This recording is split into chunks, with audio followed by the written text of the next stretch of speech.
Quanta realidade espiritual há na mesa do Senhor. Quanta realidade. O Senhor tem nos alimentado domingo após domingo. E, de certa forma, desfrutando tanto gozo, tanta alegria no Senhor por esse fato. Por outro lado, nós também, de certa forma, sentimos falta de irmãos que não têm considerado a realidade da mesa do Senhor, por algum motivo qualquer. Que nós estejamos nos encorajando uns aos outros, nos estimulando. A palavra de Deus diz em Hebreus que nós devemos estimular ao amor e às boas obras, não deixando de congregar, como é costume de alguns. Então, essa é uma ordem da palavra. Então, que nós estejamos fazendo isso com nossos irmãos. Não estejamos deixando de congregar, mas estejamos vez após vez, domingo após domingo, nos nutrindo desse rico alimento espiritual através da mesa do Senhor. Vamos ter um momento em torno da palavra de Deus, prosseguindo o encargo que o Senhor tem dado. Lucas, capítulo 17.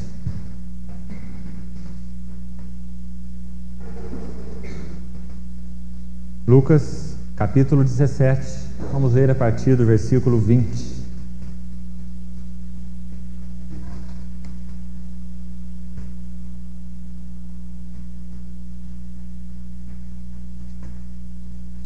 Interrogado pelos fariseus sobre quando viria o reino de Deus, Jesus lhes respondeu: Não vem o reino de Deus com visível aparência, nem dirão, ei-lo aqui ou lá está, porque o reino de Deus está dentro em vós.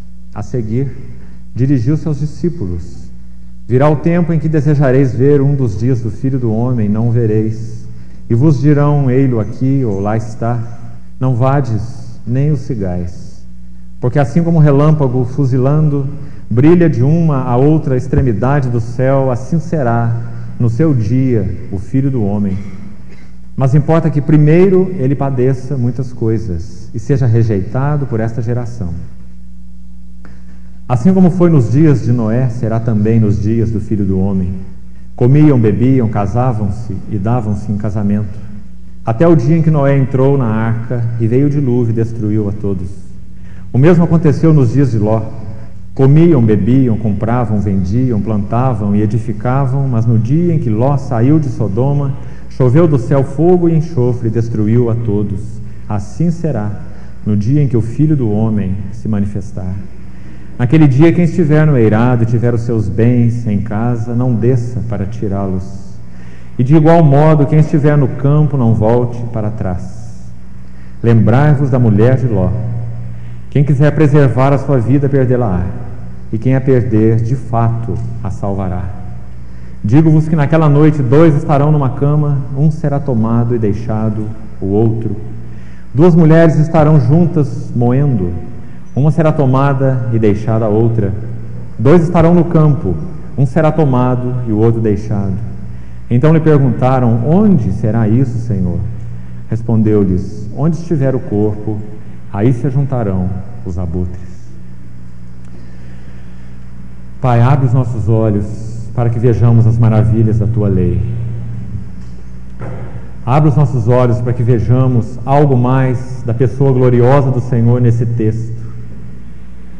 Nós pedimos que o Senhor possa nutrir-nos com a Tua palavra, escrita e falada, e dar-se a nós, através da Tua palavra, nesse tempo em que gastaremos. Nós desejamos que Cristo mesmo seja por nós recebido, visto, tocado.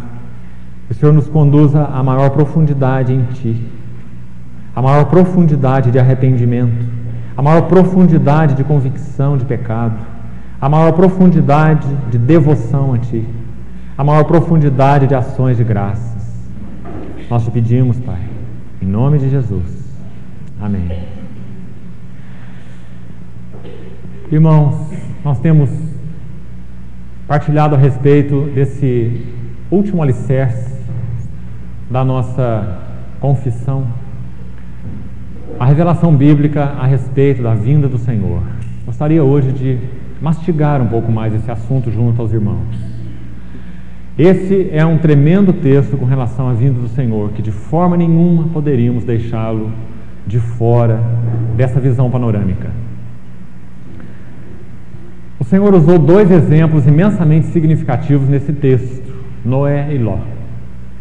Eu gostaria de ilustrar através da vida desses dois homens e do que o Senhor operou na vida deles para que servissem como um tipo do que o Senhor, o Filho do Homem, fará na sua vinda, que está então tão próxima. Nós temos entendido assim com tanta clareza.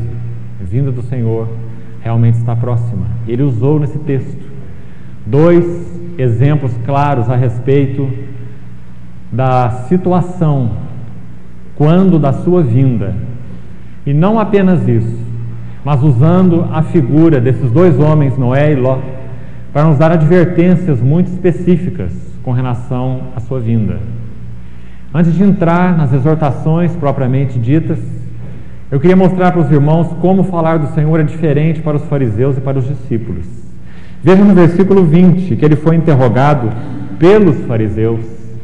E então ele deu uma resposta aos fariseus, que eram aqueles que se gloriavam na lei, que se achavam justos, que se achavam dignos, que se achavam aptos. Então eles perguntaram ao Senhor sobre esse reino de Deus. E o Senhor, para os fariseus, ele deu a resposta adequada aos fariseus, que eram pessoas que se preocupavam com questões externas, que entendiam que o reino de Deus era questão de lavar bem as mãos antes de comer as coisas, fazer diversas abluções e lavagens cerimoniais, guardar o sábado, dar o dízimo de tudo que ganhavam e assim por diante. Jejuar 3 vezes por semana, e todos os preceitos da lei diante do qual eles se gloriavam diante de Deus. Então a resposta adequada aos fariseus era exatamente essa que o Senhor deu. Quando eles quiseram saber a respeito do reino de Deus, o Senhor disse: não vem com visível aparência. Essa é uma resposta adequada aos fariseus. O reino de Deus não é questão de comer ou beber, não é questão de dar dízimo ou fazer isso ou aquilo, ou tentar guardar a lei, porque é impossível que o homem seja justificado diante de Deus pelas obras da lei. Ele disse: o reino de Deus é uma realidade, em primeiro lugar, espiritual. Se reflete, sim, obviamente, através de atitudes e atos, né? Já que atitude é uma condição de mente, ato é uma questão externa. Então esse reino de Deus, que é uma atitude de coração, é uma realidade espiritual, ele então se traduz em atos. Aqueles que estão no reino de Deus, eles vivem de forma adequada a esse reino. Aqueles que dizem que andam na luz e vivem na luz, mas as suas obras não são adequadas à luz, o apóstolo João diz: é mentiroso. Não há realidade nele do reino de Deus, né?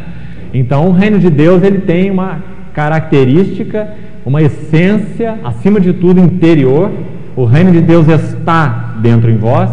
Ele não está dizendo que estava dentro dos fariseus, mas ele está apontando para uma realidade interna, corrigindo então os fariseus que se ligavam a questões externas.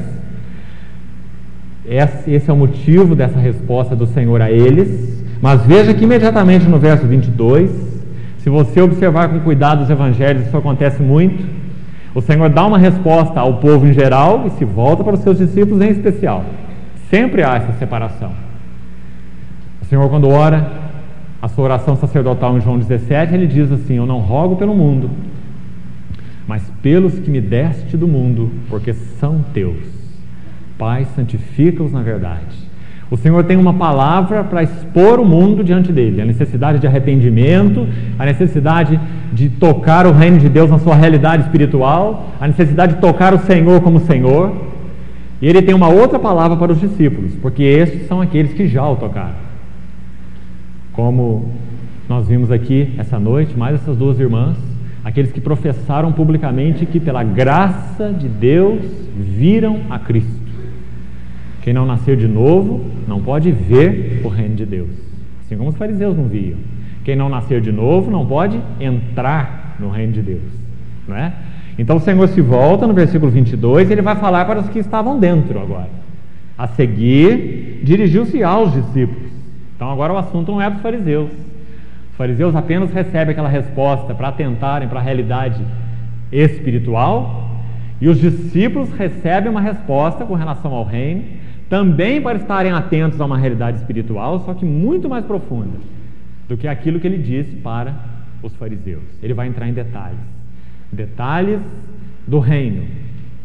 Detalhes interiores. Detalhes espirituais. Detalhes do coração. E por último, detalhes a respeito da sua segunda vinda. Como o apóstolo Paulo disse, já enfatizei aos irmãos, aqueles que amam ao Senhor Jesus, amam a sua vinda. O que é que você tem esperado para o dia de amanhã? Você tem uma expectativa de encontrar o Senhor hoje? Você tem, irmão?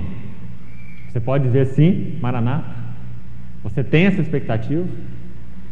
A palavra de Deus diz que a nossa fé é provada também por essa pedra de toque. Você ama o Senhor, então você ama a sua vinda. Todos quantos amam a sua vinda. Você não é um homem cheio de planos. Você não é um homem cheio de perspectivas. Você é um homem simples, que vive para Deus, que ama a sua vinda, que sabe que por mais que desfrute a presença dele hoje, você está só comendo um repasto. Imagine você faminto, entrar num restaurante de primeira linha, R$100 a cabeça para fazer uma refeição. Aí você entra faminto naquele restaurante, e aí vem aqueles garçons, parece mais um príncipe do que um garçom, todo paramentado, chega na sua mesa com aquelas panelinhas desse tamanho assim, né? É só o antigozo, né? É só uma entradinha. Aí ele coloca aquelas coisinhas na sua mesa assim, e você prova aquelas coisinhas muito gostosas, mas é só o antigozo. A refeição está por vir. Aí o garçom chega para você e fala assim: olha, felizmente não vai ser possível, não temos mais nada hoje a oferecer. Tudo que você podia desfrutar está aí nesse potinho, você já comeu, pode ir para sua casa. Seria mais ou menos assim se nós tivéssemos a realidade do reino de Deus apenas para essa vida, para agora, para o presente. O Senhor Jesus disse que se a nossa esperança em Cristo se limita apenas a esta vida, somos os mais miseráveis de todos os homens. 1 Coríntios capítulo 15. Então, irmão, será que nós temos podido ver isso? Eu não estou fazendo aqui a apologia da morte, eu estou fazendo a apologia da vinda do Senhor, da vinda do Senhor, do estar com o Senhor, porque o cristão não faz apologia da morte, o cristão não é mórbido, muito pelo contrário, né? Mas estou sim trazendo aos olhos dos irmãos e pedindo ao Senhor que pela graça mostre a você o quanto há além, o quanto há reservado para aquele dia, como Paulo chamava, né? Pedro diz assim que nós fomos regenerados para uma herança incorruptível. Lembra as palavras de Pedro? Imarcessível, que não murcha, guardada nos céus para vós outros, que sois guardados pelo poder de Deus, para a salvação, naquele aspecto que Pedro ministra ali. A salvação tem 3 tempos. Fomos salvos no passado, Ele já nos regenerou, estamos sendo salvos no presente, porque Ele está trabalhando nossas almas, e seremos salvos no futuro, porque esse nosso corpo será revestido de glória, da sua glória. Então Pedro aponta para esse aspecto da salvação no futuro, e diz que essa herança imarcessível, essa herança incorruptível está guardada para nós, que somos guardados pelo poder de Deus, para uma salvação preparada para revelar-se no último tempo. E Pedro diz assim: nisso exultais. Nisso exultais. Embora no presente, por um breve tempo, se necessário, sejais contristados, entristecidos por várias provações. Quem aqui não tem provação? Quantas pessoas têm sido enganadas pela teologia da prosperidade, correndo atrás dessas empresas que têm se chamado igreja, mas não são, que têm prometido o céu e tudo mais, aqui na terra, num piscar de olhos, né? Desde que você pague um pouquinho por isso. Irmãos, mas o Evangelho da graça nos diz que mesmo que no presente tempo sejais contristados por várias provações, quem sabe provação na vida financeira, quem sabe provação na saúde, quem sabe provação nos relacionamentos, várias provações. Pedro diz que isso é para que o valor da vossa fé seja apurado, e que na revelação de Jesus Cristo redunde em louvor, honra e glória na revelação de Jesus Cristo. A quem não havendo visto, amais. Em quem não vendo agora, mas crendo, exultais, com alegria indizível e cheia de glória. Irmão, sonde seu coração diante do Senhor. Se eu dissesse para você que você, de repente, por algum motivo, recebeu uma doação de algum irmão generoso, e amanhã é só você ir lá no seu banco, do qual você é correntista, e tirar os seus extratozinho bancário, e você vai ver lá no seu extrato, R$100.000. Ah, você ia passar uma noite maravilhosa. Acho que você não ia nem dormir, aguardando o banco abrir e tirar esse extrato. R$100.000. Mas, irmãos, o que é isso? Diante do que o Senhor é para nós, diante do que o Senhor significa para nós, diante do que o Senhor comprou para nós, diante da habitação dele em nós, diante dessa herança imarcessível, sem mácula, reservada no céu para nós outros. Mas por que R$100.000 são capazes de nos fazer perder o sono? Mas a presença do Senhor não. A expectativa da vinda dele não. Por que o nosso espírito não geme, como Romanos 8 diz, né? Geme e suporta angústias até agora. Geme porque não estamos plenamente revestidos. Geme porque mais bênção que tenhamos da parte dele, somos dele, temos absoluta segurança de que pertencemos ao Senhor, não é? Mas isso é o antipasto. Você está diante do garçom paramentado comendo aquelas tacinhas da entrada. Você não está na refeição principal e nem estará enquanto o Senhor Jesus não se manifestar. Nós estaremos comendo só a entrada. Cada dia é uma entrada diferente, mas é só a entrada. Só quando o Senhor vier nós vamos ter a refeição principal, aquela manhã de comunhão, como João 21, quando ele se colocou naquela praia, chamou os discípulos que não tinham pescado nada, você se lembra? Passado a noite pescando e peixe nenhum, aqueles profissionais, pegaram nada. João capítulo 21, o Senhor chama eles ali para a praia, Pedro reconhece que é o Senhor, pula dentro d'água, vai nadando rapidamente, vê o Senhor, e o Senhor tem ali na praia, armado aquele fogareiro, e ali em cima havia peixes sendo assados e pão para eles comerem. Uma manhã de refeição, de comunhão com o Cristo ressurreto. Foi isso que aqueles discípulos tiveram naquela praia, e isso é o que nos aguarda. Uma manhã de comunhão com o Cristo ressurreto, comendo pão, comendo peixe, espiritualmente falando, né? Nutrindo-nos dele mesmo, numa refeição de comunhão, a partir da qual nós estaremos para sempre com o Senhor. Irmão, nós precisamos ser homens e mulheres que vivem para isso, que vivem com essa expectativa, que vivem com esse coração. Trabalhe, seja fiel ao Senhor, crie seus filhos, seja um profeta na sua casa, um sacerdote, um rei, mas saiba que isso tudo é um pequeno antigozo diante do que o Senhor tem para nós. Seja um servo fiel no pouco, mas saiba que o muito ainda virá. Sobre o muito eu te colocarei, futuro. Entra no gozo do teu Senhor. Que o Senhor possa estar resgatando em nós nesses dias essa expectativa. Nós seríamos cristãos miseráveis se pudéssemos desfrutar o Senhor só nessa vida. Então, irmãos, quando ele se volta para os seus discípulos no versículo 22, é mais ou menos isso que ele vai falar. Só que o Senhor vai usar palavras extremamente melhores do que as minhas. Mas ele vai falar mais ou menos o que eu quis dizer aqui com as minhas palavras. Ele vai usar o exemplo de Noé e de Ló. Ele vai dizer assim que no tempo de Noé, as pessoas casavam e davam-se em casamento, vida normal. Não ficavam ociosas, de braços cruzados. Não, eu sei que o Senhor está vindo, Ele está tão próximo que eu não vou fazer nada, não é? Eu vou só aguardá-lo. Não, casavam-se, davam-se em casamento, comiam, bebiam. Quando ele citou o exemplo de Ló no verso 29, ele diz, no contexto, verso 28, que na época de Ló eles também comiam, bebiam e também compravam e vendiam. A vida não para. E também plantavam e obviamente colhiam, né? E edificavam até o dia em que Ló saiu de Sodoma. Irmãos, a palavra de Deus nos ajuda em outros textos de uma forma magnífica, usando a figura desses dois homens. Interessante. Eles foram colocados juntos, eles estão fazendo um parzinho, Noé e Ló. Se o Senhor permitir, se for possível, quanto ao tempo, Nós vamos examinar esse mesmo parzinho em Pedro. Você vai ver que eles aparecem juntos de novo, na segunda epístola de Pedro. Se não for possível chegar lá, por favor, examine na sua casa. 2 Pedro, capítulo 2, você vai ver esse par de novo lá, Noé e Ló. E o Senhor nos exortando através de Pedro, usando o exemplo dos dois de novo, porque eles têm algo sólido a nos falar. Eles são postos juntos em 2 lugares nas Escrituras. E isso não é por acaso, né? Então o que Noé e Ló têm para nos falar? Vamos ver Noé primeiro. A palavra Noé no hebraico significa descanso. Que lindo significado. Irmão, sabe o que o dia do Senhor vai significar para nós em primeiríssimo lugar? Descanso. Lembra que na reunião anterior eu disse isso aos irmãos?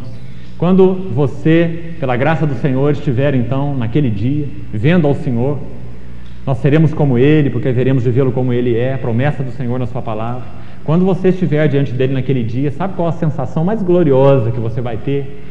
Pelo menos assim de primeira mão: cheguei em casa.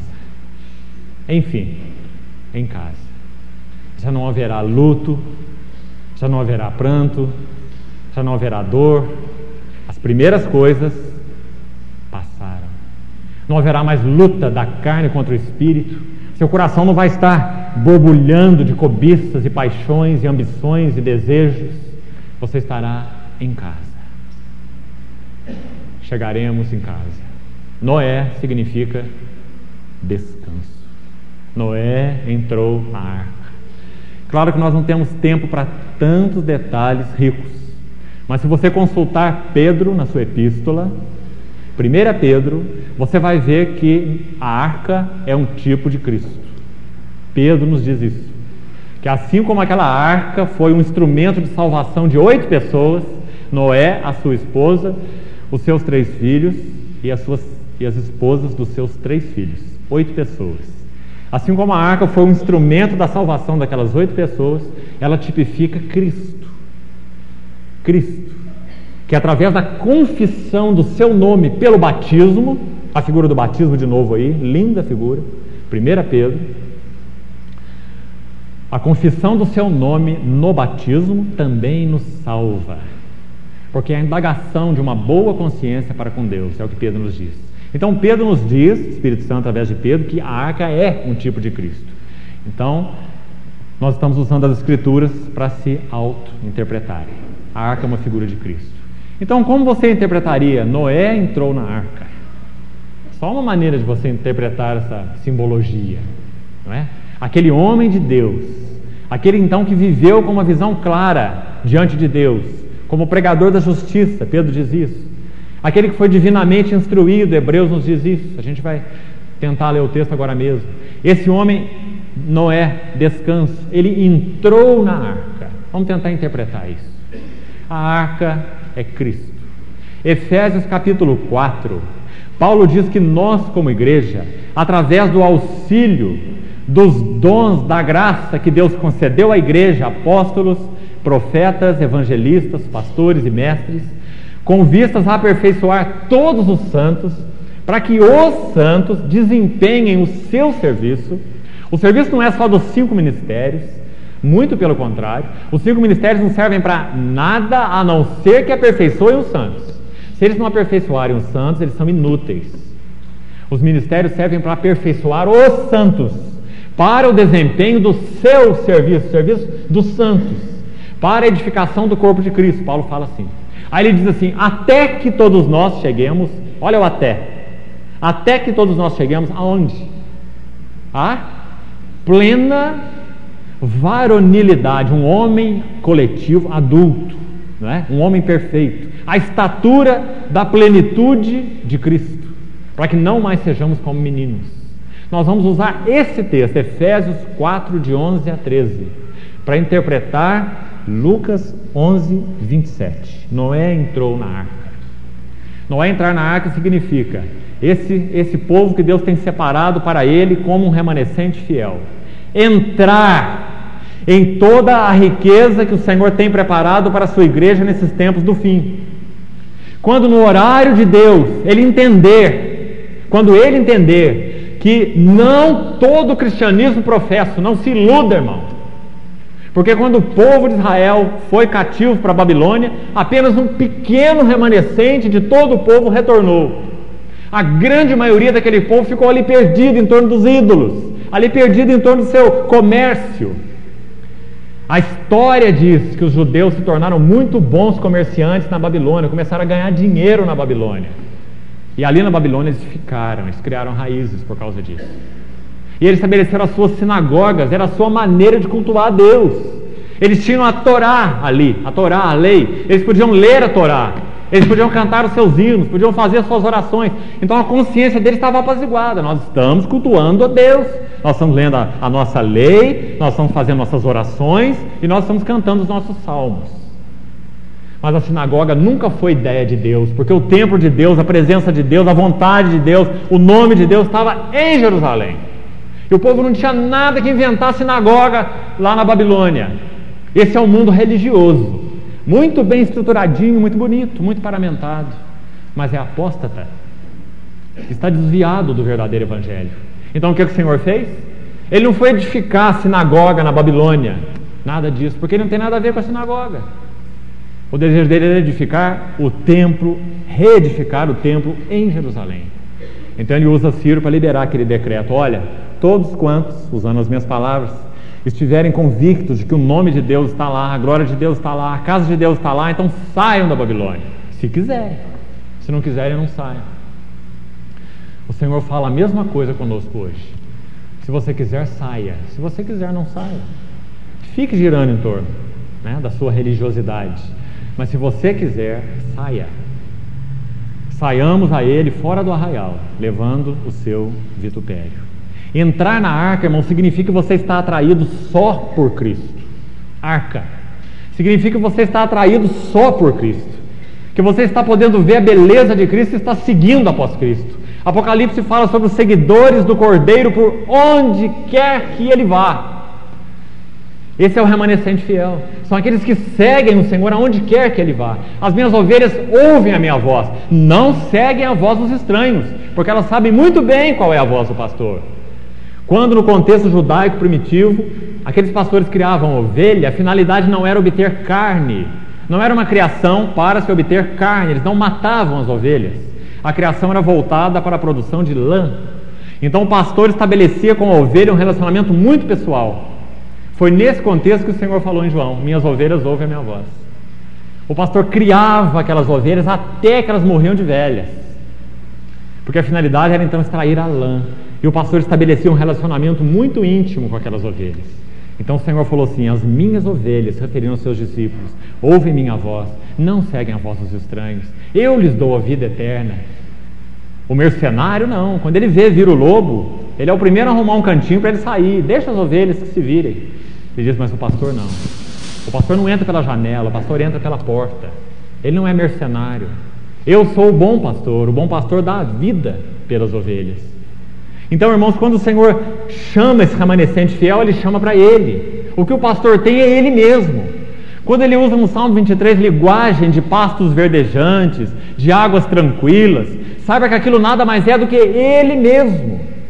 E quando ele usa a figura de vale da sombra da morte, se referindo a aflições, a tribulações, não é? A dificuldades em nossa vida, ele está dizendo que quando nós estivermos cruzando esse período, nós vamos conhecê-lo melhor ainda. Porque a ovelha diz assim: eu sei que quando ando no vale da sombra da morte, tu estás junto a mim, comigo, e tua vara e teu cajado me consolam. Essa é a comunhão da ovelha com o pastor.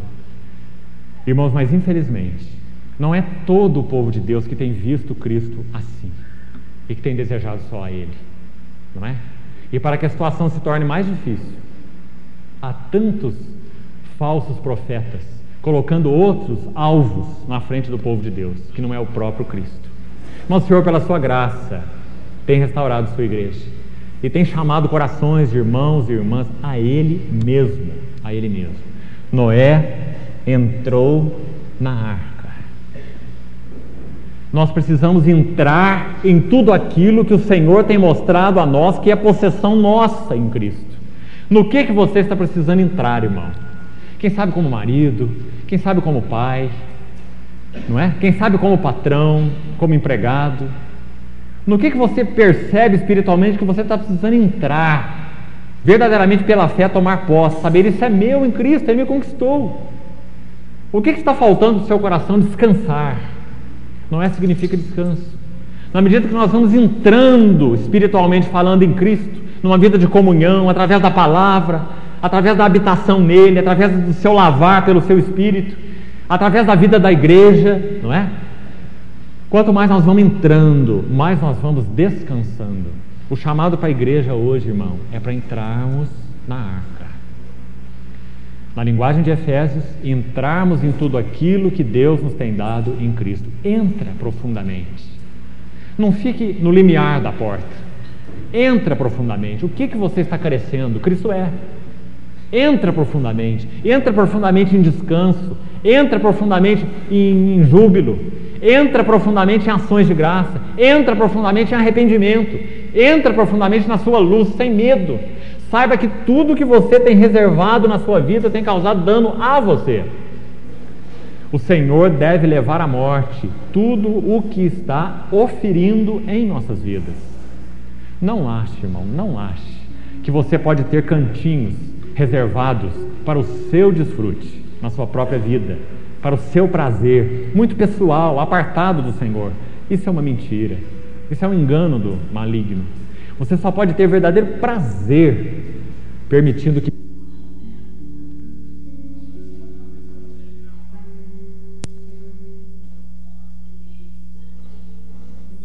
17.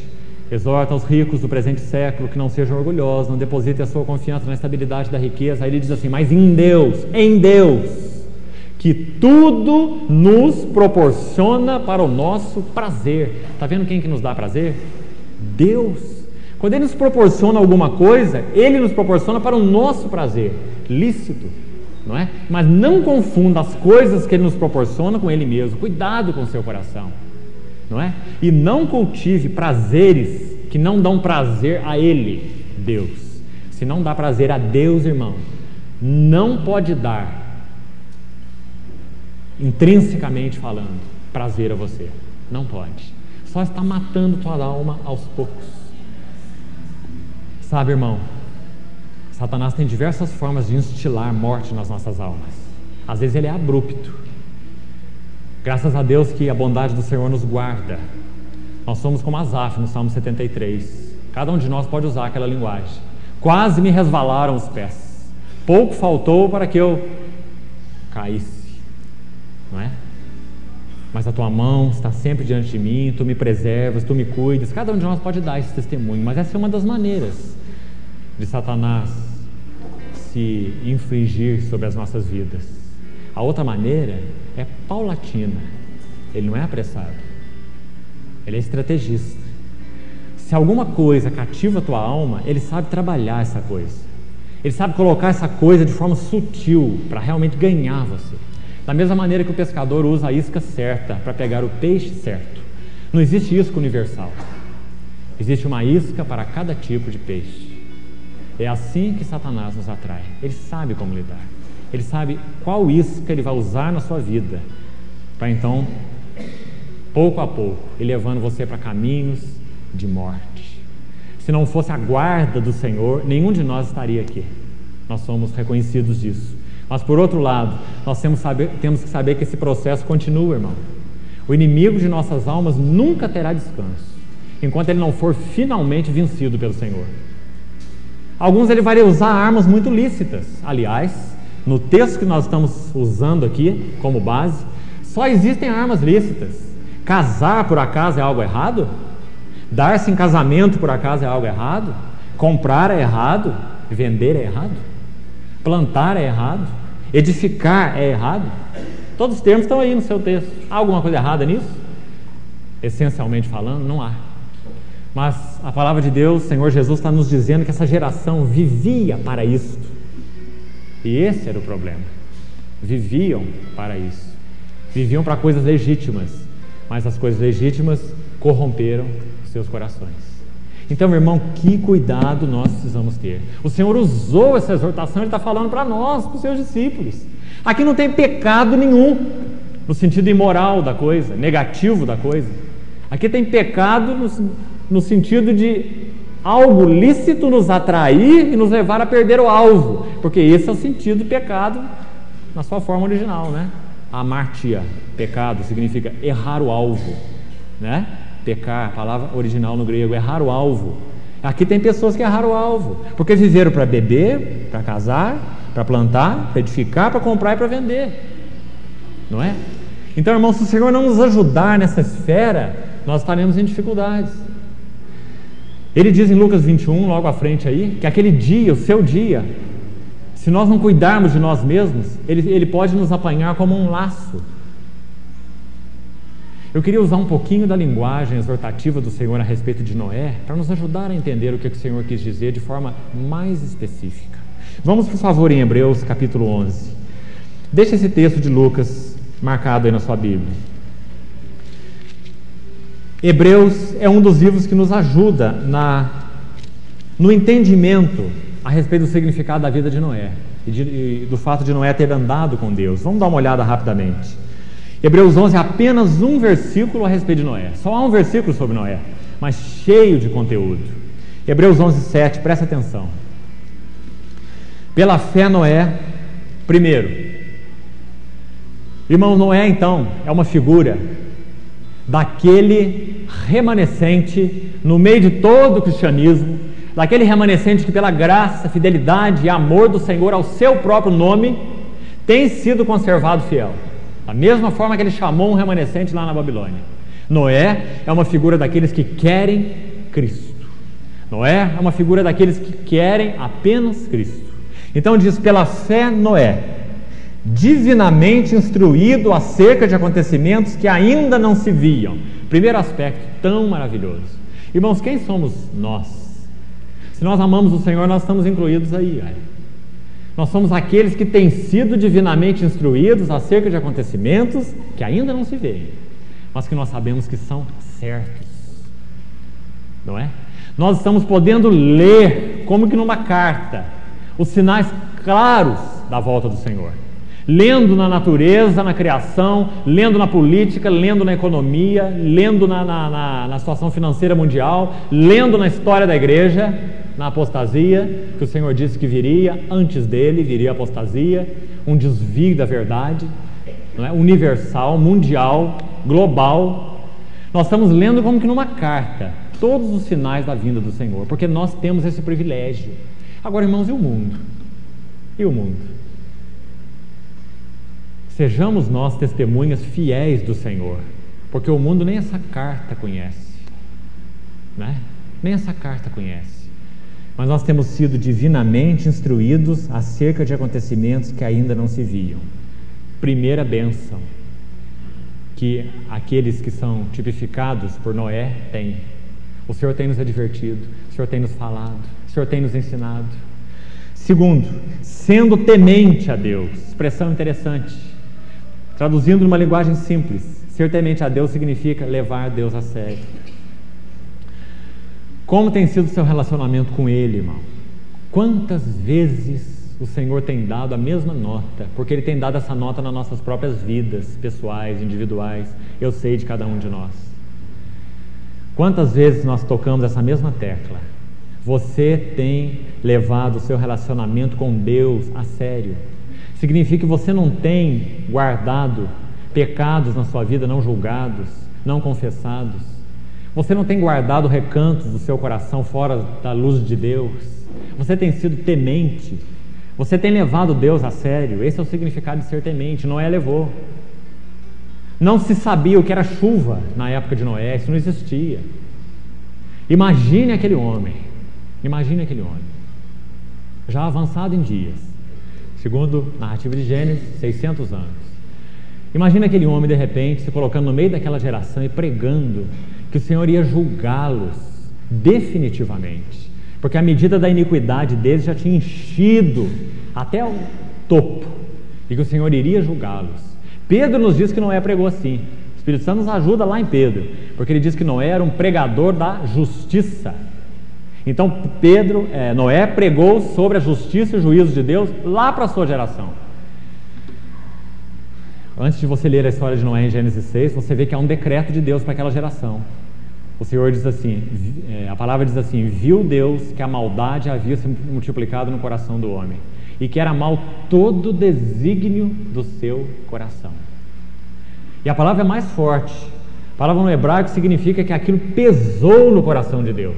Usando a expressão arrependeu-se o Senhor. Aquilo pesou no coração de Deus, quando Ele viu o homem em todo aquele estado, absolutamente escravizado, mundanizado.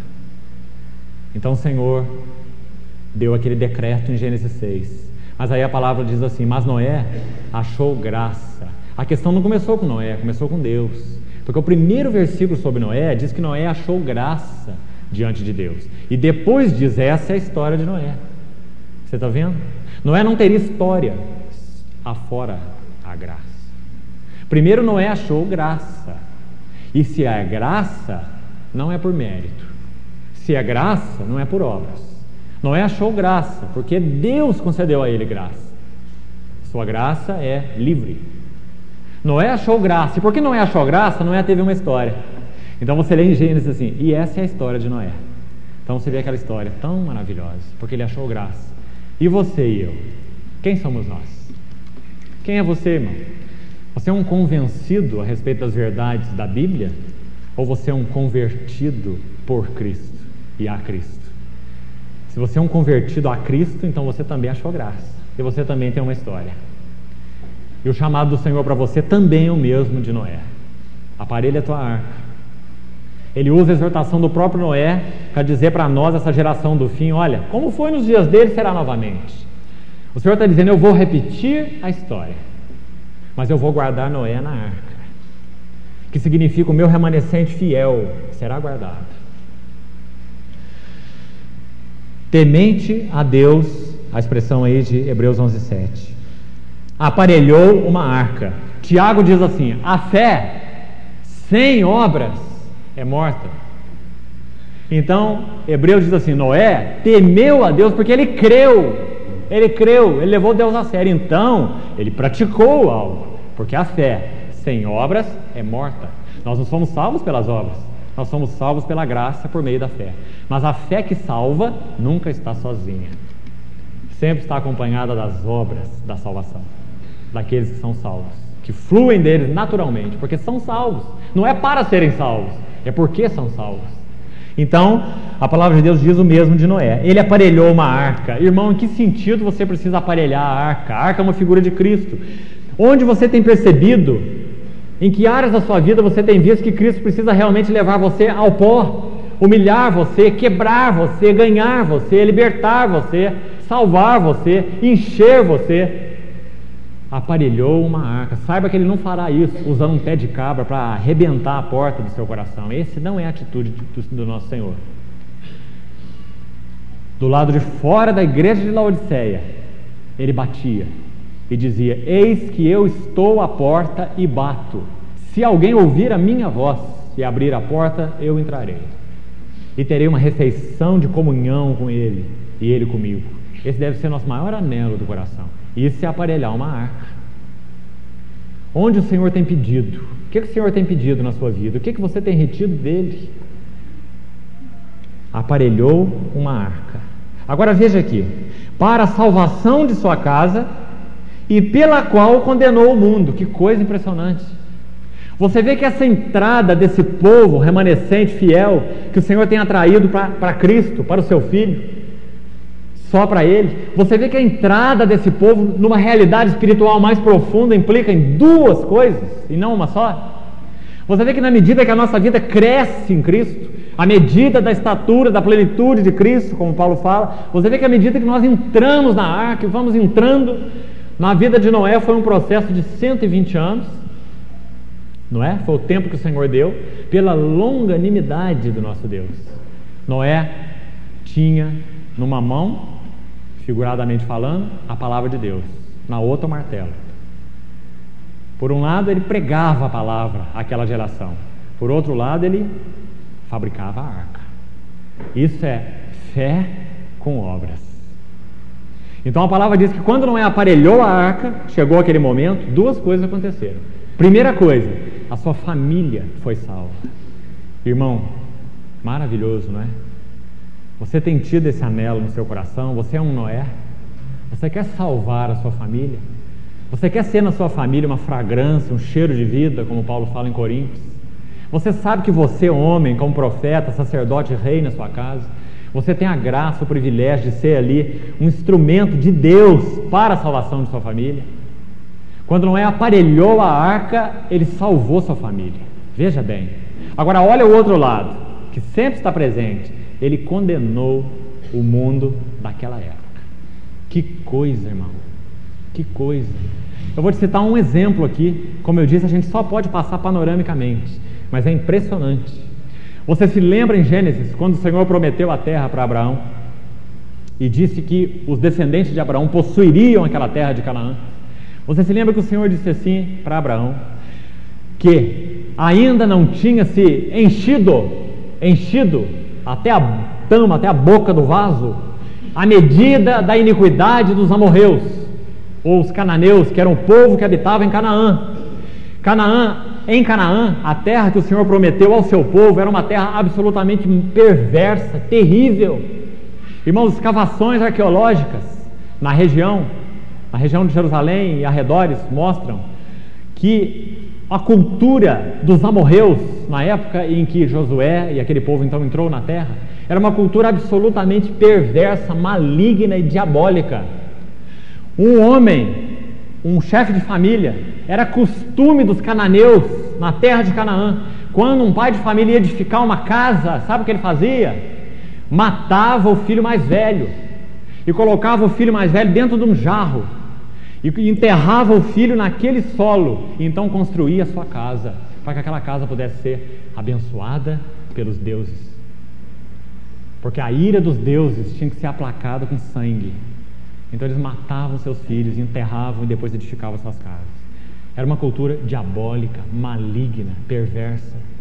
Então o Senhor disse assim para Abraão que a medida da iniquidade dos amorreus, olha a longanimidade de Deus, aquela medida da iniquidade não tinha se enchido.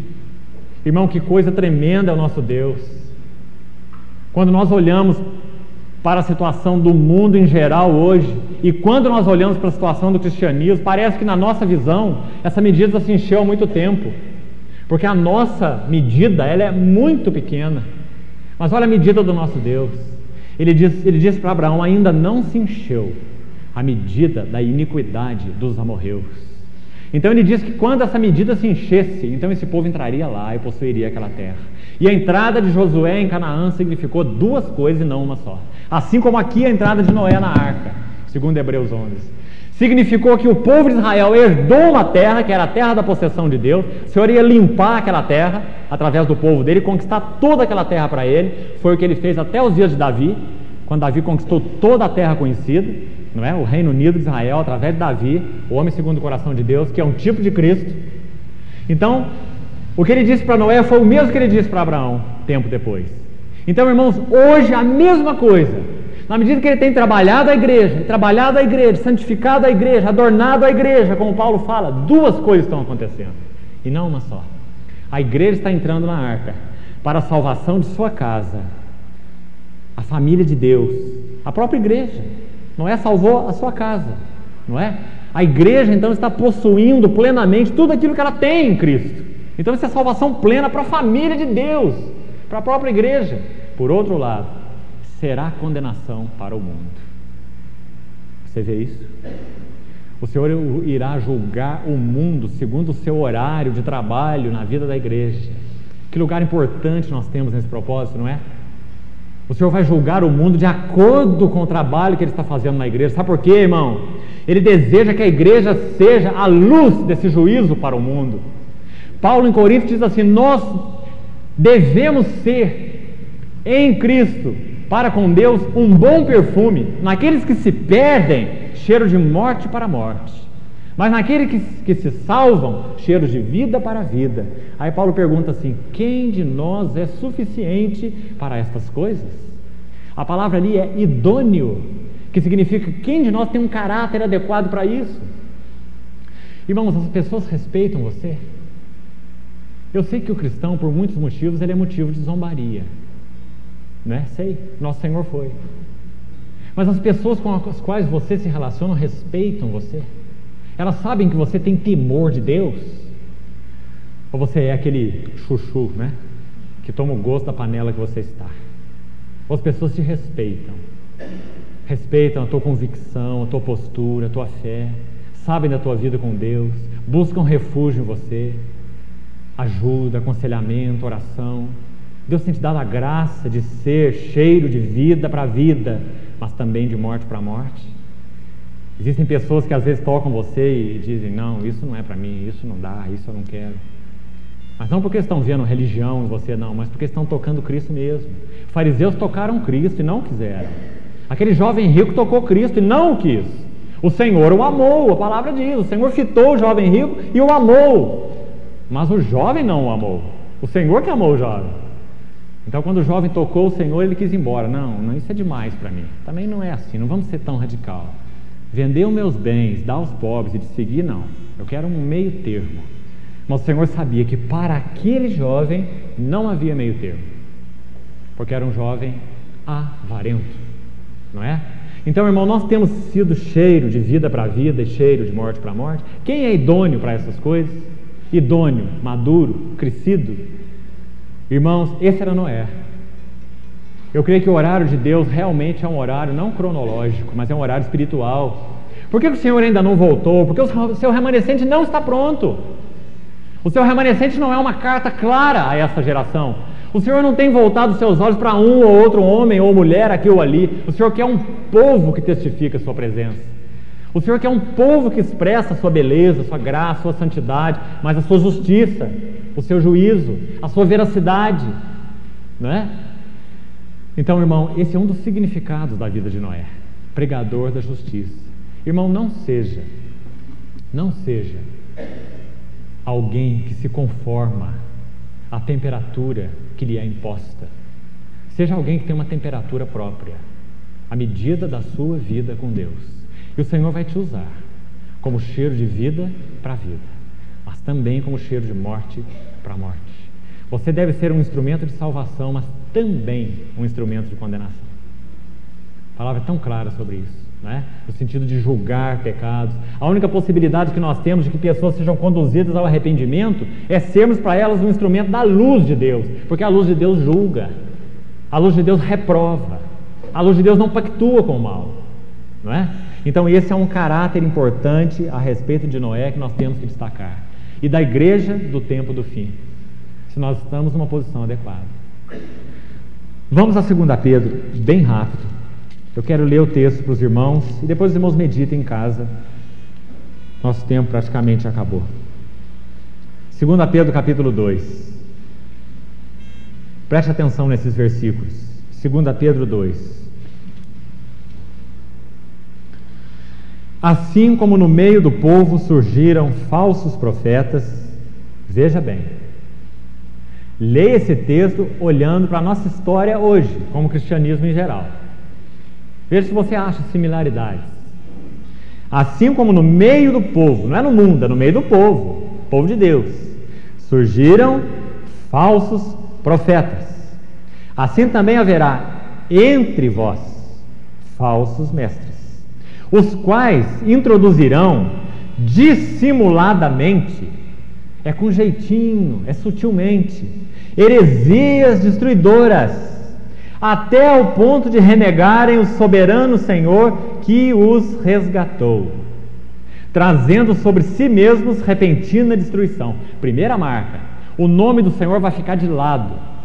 Essas pessoas vão pregar, mas nada de cruz, nada de sangue, nada de pecado e nada de redenção. É uma pregação mercantil. É isso que o versículo 2 vai nos dizer. E muitos seguirão as suas práticas libertinas, e por causa deles, esses pregadores, será infamado o caminho da verdade. Será que hoje não tem acontecido isso? Será que não? As pessoas têm vilipendiado o povo evangélico de modo geral. Por causa de quem? Por causa dos falsos mestres e dos falsos profetas. Eles têm sido objeto de vergonha na casa de Deus. Olha o versículo 3. E também movidos pelo que, irmão? A avareza. Será que isso aí é verdade ou não? Farão o quê? Comércio de vós, com palavras fictícias. Para eles o juízo, lavrado a longo tempo, não tarda, e a sua destruição não dorme. Será que esses profetas já leram esse texto? Será que há um mínimo de temor no coração deles? A palavra vai comparar eles com os anjos caídos na sequência. Ora, se Deus não poupou a anjos quando pecaram, antes precipitou-os no inferno e entregou a abismo de trevas, reservando-os para juízo, e não poupou o mundo antigo, mas preservou a Noé, pregador da justiça, e mais 7 pessoas, quando fez vir o dilúvio sobre o mundo de ímpios, e reduzindo as cinzas a cidade de Sodoma e Gomorra, ordenou-as à ruína completa, tendo-as posto como exemplo a quantos venham a viver impiamente, e livrou o justo Ló. De novo você vê os dois. Você precisa ler devagar na sua casa esse texto para você meditar e poder ganhar mais. Nós estamos passando muito rápido. Aqui diz que Ló estava afligido em Sodoma pelo procedimento libertino daqueles insubordinados, porque este justo, Ló, pelo que via e ouvia quando habitava entre eles, atormentava a sua alma justa. Essa figura aqui que vai nos ajudar muito. Você sabe que Ló foi um problema para Abraão, não é? Ele se separou de Abraão por uma visão muito materialista. Quando ele olhou para as campinas do Jordão, ele falou: então eu quero ir para lá, Abraão. Abraão falou para ele: se você for para a direita, eu vou para a esquerda, se for para o norte, eu vou para o sul. Ele falou: eu quero ir para lá, para as campinas do Jordão. Lá é bom para criar gado, eu tenho muito gado, então eu vou levar meu gado para o lugar que tem campo. Meu gado engordar bastante. Assim que Ló fez a escolha para onde ele queria ir. Mas ainda assim, a Bíblia, o Espírito Santo através de Pedro nos diz que Ló era um homem justo, embora misturado, embora mestiço, né? Embora com alvos errados no seu coração. Mas a palavra diz que ele era um homem justo, ou seja, que vivia para Deus, que estava em aliança com Deus, né? E aqui diz então que ele afligia sua alma justa pelo que via e ouvia. Que exemplo impressionante, né? Noé entrou na arca, Ló saiu de Sodoma. Exemplos opostos. O Senhor está nos ensinando pelos opostos. Nós, com relação a sermos Noé, como igreja remanescente fiel, nós precisamos entrar em tudo aquilo que o Senhor tem nos revelado a respeito de Cristo, entrando em espírito, entrando em fé, em comunhão com o Senhor, não é? Por outro lado, nós como Ló, estamos saindo de tudo aquilo que o Senhor claramente tem posto diante de nós como sendo mundo. Tudo aquilo que como sendo mundo tem cativado nossos corações. Noé, ou Ló, saiu de Sodoma. E lembra que quando o Senhor fala em Lucas 17, Ele nos ajuda ainda um pouquinho, nos lembrando da mulher dele. Porque se Ló, de alguma maneira, mesmo que ali, como eu falei, meio dividido e meio misturado com Sodoma, Ló era um homem justo e estava afligido pelo que via e ouvia. Você está assim neste mundo? Você é um aflito pelo que vê e ouve?